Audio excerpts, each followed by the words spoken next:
Unaona watu walikuwa wanaogopa mali za haramu. Hawa ni watu wenye imani. Sasa yule mtu yupo katika haramu kabisa, tipikali, kila kukicha asubuhi na jioni yeye anachezea kwenye haramu.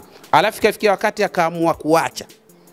Sasa huyu mtu mpe big up sana, sio mchezo. Sio mchezo kabisa kabisa. Tofauti na hivyo ndio utaona anaacha siku 2 alafu anarudia kule kule.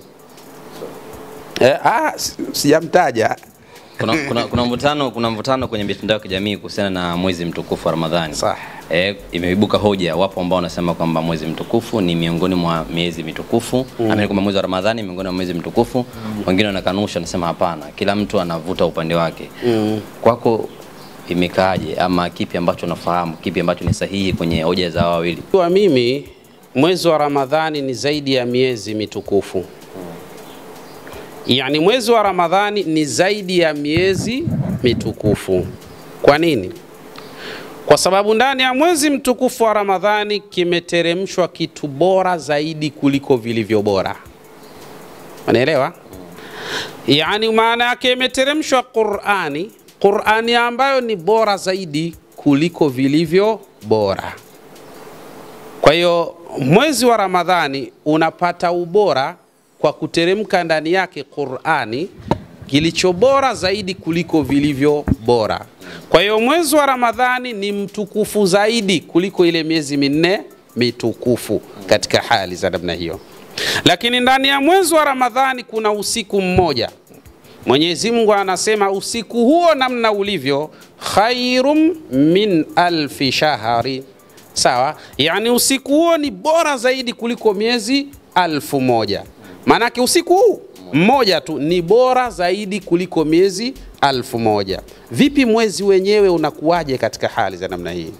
Manake mwezi wa Ramadhani ni zaidi ya mwezi, yani zaidi ya miezi mitukufu kwa yale matukufu yaliyo katika mwezi mtukufu wa Ramadhani. Kwa mfano mwezi wa Muharram ni mwezi mtukufu.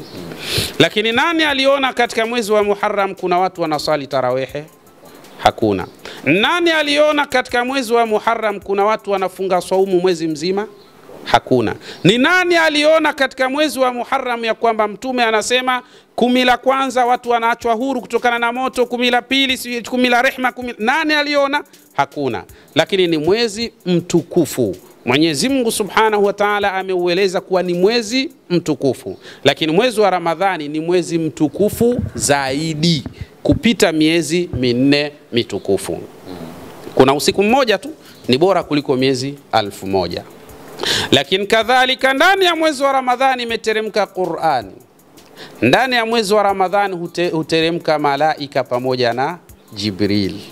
Tanazzalul malaikatu waruhu fiha. Huteremka malaika pamoja na Jibril wakiwa ndani yake. Tena salamun hiya hatta matla'il fajr, na itakuwa ni amani mpaka itapochomoza alfajiri. Kwa hiyo mwezi wa Ramadhani ni zaidi ya miezi mitukufu. Na Mtume anasema yani sadaka inayoendelea inamuendea mtu aliyekufa kaburini kwake, hata kama yeye mwenyewe hayupo katika hali, yani hayupo hapa duniani, yupo kaburini, ataendelea kupata thawabu zake. Lakini ni baada ya wewe kujitakasa nafsi yako, kurejea kwa Mwenyezi Mungu. Yale makovu uliyofanya Mungu anayabadili kutoka kuwa makovu kuwa kitu sahihi katika hali za namna hiyo. Kwa hiyo kwa sasa hivi, kwa kuwa Diamond ni mzima, ana akili timamu, ana afya tele, lakini kwa hali ya namna hiyo hajamrejea Mwenyezi Mungu, ila kajenga misikiti iliyotokana na mali ya haramu. Kinachotokea misikiti ile watu wakiswali wanapata thawabu, ila yeye thawabu hatopata, bali malipo yake itakuwa ni kule kutajika, kusemekana tu bwana fulani kaswali msikiti wa Diamond. Hapo tu sifa tu ataambulia hilo. Akishtuka sasa akaza bana, sijui uhai wangu unaelekea wapi. Akasema jamani, mimi namrejea Mwenyezi Mungu. Kuanzia pale na yale mabaya Mungu anayabadili kuwa mazuri. Si unanielewa? Mwenyezi Mungu anayabadili yale yanakuwa mazuri sasa katika hali za namna hiyo. Maadamu katubia kwa Mwenyezi Mungu, kaamua kuachana na mabaya. Kwa hiyo hawezi kusema sasa tunauvunja huu msikiti kwa sababu msikiti tuliujenga kwa mali ya haram. Hauko hivyo. Mungu anabadili kutoka kuwa haram kuja kuwa nini? Halal, kwa sababu asili ya mtu mwenyewe katika kuyafanya hayo kaisha kiri ya kwamba alifanya makosa na kaomba msamaha kwa Mwenyezi Mungu Subhanahu wa Ta'ala, na sasa kaisimama katika misimamo, yani katika mstari uliokuwa sawa sawa. Msikiti wakati huo sasa utakuwa unarejesha thawabu upande wake katika hali za namna hiyo. Anayeomba radhi au anayeomba msamaha huwa hahukumiwi tena kwa makosa yake. Yale makosa huwa yanaisha kuanzia hapo. Kwa mfano, ije mathalan niwe nimekuibia mimi. Baadaye nikakaa nikaona baada ya kuiba kile nilichoiba nikauza au nikafanya ninachofanya nikawa sina tena hicho kitu. Lakini kafikia wakati sasa mimi nikaona hebu nije kwako nije nikuombe msamaha. Bana, mimi nimekuja ndugu yangu bwana Nyundo, hali yangu mbaya sana, lakini naomba msamaha, mimi ndio nilokuibia kadha kadha na wewe unajua. Ndio. Kwa hiyo kwa hali ya namna hii sasa bana, naomba unisamehe, mimi uwezo wa kulipa sina, na hivi ndivyo unavyoniona. Wewe ukaniambia kuanzia leo nimekusamehe fi dunia wal akhirah, nimekusamehe kabisa kabisa, sina mashaka na wewe. Kwa hiyo yale makosa ya wizi hayahesabiki tena. Kuanzia hapo yale yanafutika moja kwa moja. Nitaanza hapa sasa kwenda mbele kutengeneza mengine, sio yale tena. Ndivyo jinsi ilivyo kwa hawa mabwana kina Diamond hawa. Kama kajenga msikiti vizuri, alafu ikawa kwamba katika msikiti huo yeye bado anaendelea na masuala yale ya haramu, basi yeye thawabu yake ni sifa. Zile sifa za mtu kwamba yani kumsifia kajenga msikiti bana, hiyo tu ndo thawabu yake, yani ndo tuseme ndo malipo yake. Lakini kifikia wakati akasema sasa natubia kwa Mwenyezi Mungu, ile misikiti inabadilika kutoka kuwa haimuingizi chochote katika thawabu, inabadilika kuwa inamuingizia thawabu, kwa sababu tayari katubia kwa Mwenyezi Mungu, kakiri makosa yake. Hatuchukui nyundo tukasema tunaenda kuivunja sasa ile misikiti kwa sababu ilijengwa kwa mali ya haramu. Haiko hivyo. Taratibu ni sawa na mtu, tumesema ikitokea Wakristo wawili walikuwa wanandoa, wameoana, kisha baadaye wakazaa na watoto, wakaslimu wote wawili, basi moja kwa moja ndoa yao itaendelea ile ile kuwa ni ndoa halali. Ndoa nyingine. Hawafungi ndoa nyingine kwa sababu vigezo vimetimia. Sawa, katika hali za namna hiyo. Ingawa kuna mkasa mmoja uliwahi kujitokeza katika zama za matabi'i, uliwahi kutokea mkasa mmoja.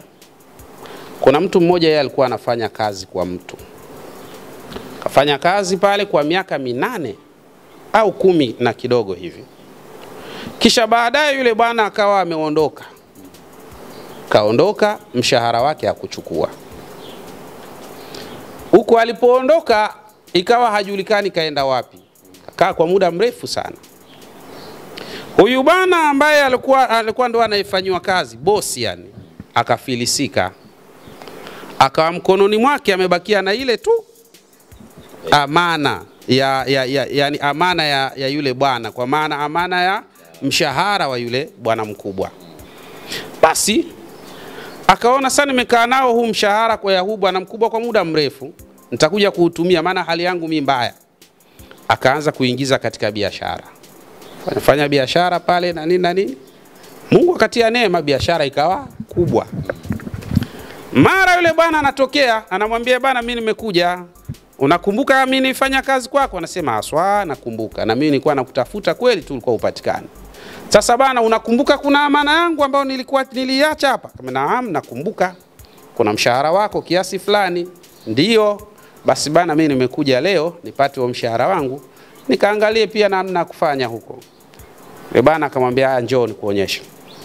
Kampeleka katika bidhaa zote zile, peleka kwa wanyama, peleka katika kila sehemu, akamwambia umeona hivi vyote hivi vimetokana na mshahara wako. Sasa hapa una khiari wewe, kunipa mimi chochote au uchukue vyote kwa sababu ni vya kwako. Yule bwana akasema mimi nilikuwa mfanyakazi wako, leo imebadilika, imekuwa wewe mfanyakazi wangu mimi, niambie sasa nikulipeje? Watu walikuwa na imani bwana. Unajua ingekuwa sisi kwa sasa hivi sio hata ingekuwa ngombeana nipe zote. Tena wewe ulikuwa unanitesa sana wakati wako wewe bwana. Yeye akamwambia basi inshallah kama ni hivyo hebu tugawane nusu kwa nusu. Wewe chukua nusu na mimi nichukue nusu kwa sababu sio hali ya kawaida hii katika hali za namna hii. Umeona? Yule bwana akawa amechukua, sema kabla ya kuchukua yule bwana akawa anasema naogopa sana nisije nikawa natumia mali ambayo sio kuwa ya kwangu, kwa maana mali ya haramu. Kwa sababu hii nilichokifanya mimi ni inatokana na ya kwako wewe. Nisikushurutishe unipe vile ninavyotaka mimi. Ni wewe kwa kuwa wewe ndio bosi na mimi ni mfanyakazi, basi wewe nipe kile ambacho unachoona kinastahili katika hali za namna hiyo. Unaona watu walikuwa wanaogopa mali za haramu. Hawa ni watu wenye imani. Sasa yule mtu yupo katika haramu kabisa, typical, kila kukicha asubuhi na jioni yeye anachezea kwenye haramu. Alafu kafikia wakati akaamua kuacha. Sasa huyu mtu mpe big up sana, sio mchezo. Sio mchezo kabisa kabisa. Tumalizie. Wapo ambao wanajiuliza kwamba mwezi mtukufu Shahidi One labda atakuwa huduma zake zitolewe. Tunafahamu kwamba wewe ni miongoni mwa watu ambao wanasaidia watu kwenye madua, shida tofauti. Ni kweli kwamba huduma imestopishwa mpaka Ramadhani itapokuwa imekwisha hapo ndani ya mfungo, ama maana yake nini? Hapana. Huduma zinaendelea kama kawaida. Na hata ukimsoma mwana wa chuoni ambao ni salafu salih, bwana mkubwa Ahmad ibn Hanbal, yanaeleza kwa ufasaha kabisa kama kuna mwezi uliokuwa bora katika kufanya matibabu, basi ni huu mwezi mtukufu wa Ramadhani. Na ndio maana inshallah biidhnillah mnamo 10 la pili tunataraji kuwa safarini kuelekea katika ardhi ya Mombasa kwa ajili ya kazi hii ya masala ya tiba, kwa sababu kuna mtu kule ana mashaka yake. Tulizungumza naye, baada ya kuzungumza naye tukamshauri. Baada ya kumshauri katika sala hili akasema niko tayari kuyatekeleza yanayohitajika, basi akayatekeleza yale yanayohitajika.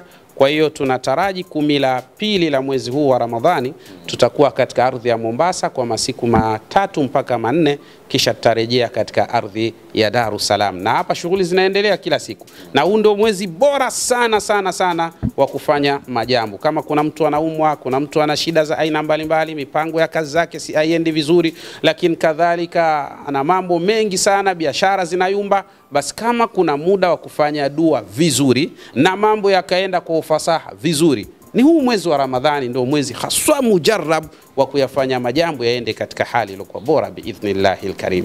Tuwakumbushe hao watazamaji wapi ambapo ofisi lipo na vipi ambavyo wanaweza kukupata kupitia namba za simu. Ofisi inapatikana hapa Mbagara Kiziwiani, barabara ya lami kuelekea jeshini, lakini kadhalika utatupata kwa namba 0712 31 6222 au 0756 634277. Hizo ndio namba ambayo mtu anaweza kutupata, kutupigia, tukakushauri, tukakwambia nini kinaweza kufanyika kwa mujibu wa tatizo lako biidhnillahil karim. Jazakallah. Inshallah, shukran.